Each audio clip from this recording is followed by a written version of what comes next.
सभे मगहिया भाई बहन के भूलेटन काका के राम राम। आथिन मगहिया खबर में सुनते देश दुनिया के खबर। बिहार सरकार के योजना विकास और ऊर्जा मंत्री विजेंद्र यादव कहलका कि बिहार पिछड़ा राज्य के सूची में शामिल है, इले हमने मांग कर रही है विशेष दर्जा के। बिहार के शिक्षा मंत्री विजय कुमार चौधरी कैलन साफ शिक्षक सभे के शराबी सभे के पकड़े के जिम्मेवारी न दिल गए है। बिहार सरकार में विपक्ष के नेता तेजस्वी यादव पुरान पेंशन लागू करे के मांग सरकार से कैलन है। बीपीएससी +2 स्कूल में 6,421 हेडमास्टर के नियुक्ति लेल निकालल विज्ञापन एकरा लेल आज से 28 मार्च तक कैल जा सका है आवेदन। मैट्रिक परीक्षा के कॉपी बिहार में आज से जांचल जाए। समस्तीपुर के सहायक जिला खाद्य आपूर्ति पदाधिकारी के बेगूसराय और समस्तीपुर के ठेकाना पर छापा मारल गए, जकरा में अवैध संपत्ति भेटायल। भागलपुर के काजी वली चक में विस्फोट से 4 गो घर ध्वस्त हो गए, 14 आदमी के मौत के है खबर।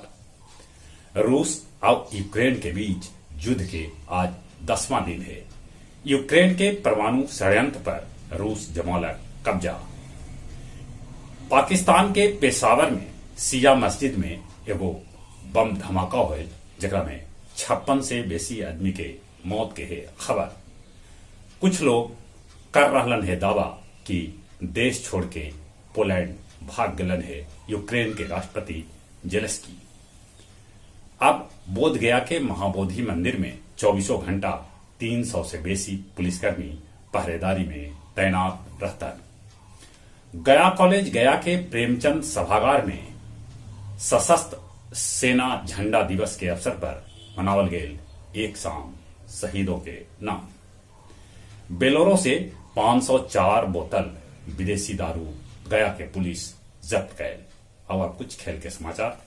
दुनिया के महान लेग स्पिनर ऑस्ट्रेलियाई क्रिकेट खिलाड़ी शेन वॉर्न के होयल मौत, 92 बछर के हलन। महिला विश्व कप 2022 के पहिलका मैच में वेस्ट इंडीज एगो रोमांचक मुकाबला में न्यूजीलैंड के 3 रन से हरा दिलक।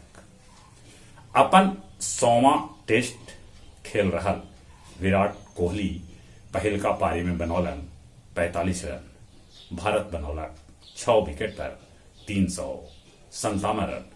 जहां तक मौसम के सवाल है, आसमान साफ है, थोड़ा बहुत बदरी आवित है, रात के ठंडा है, ठंडा से बचते, कोरोना से बचे ले मुंह और नाक पर मास्क जरूर लगाते।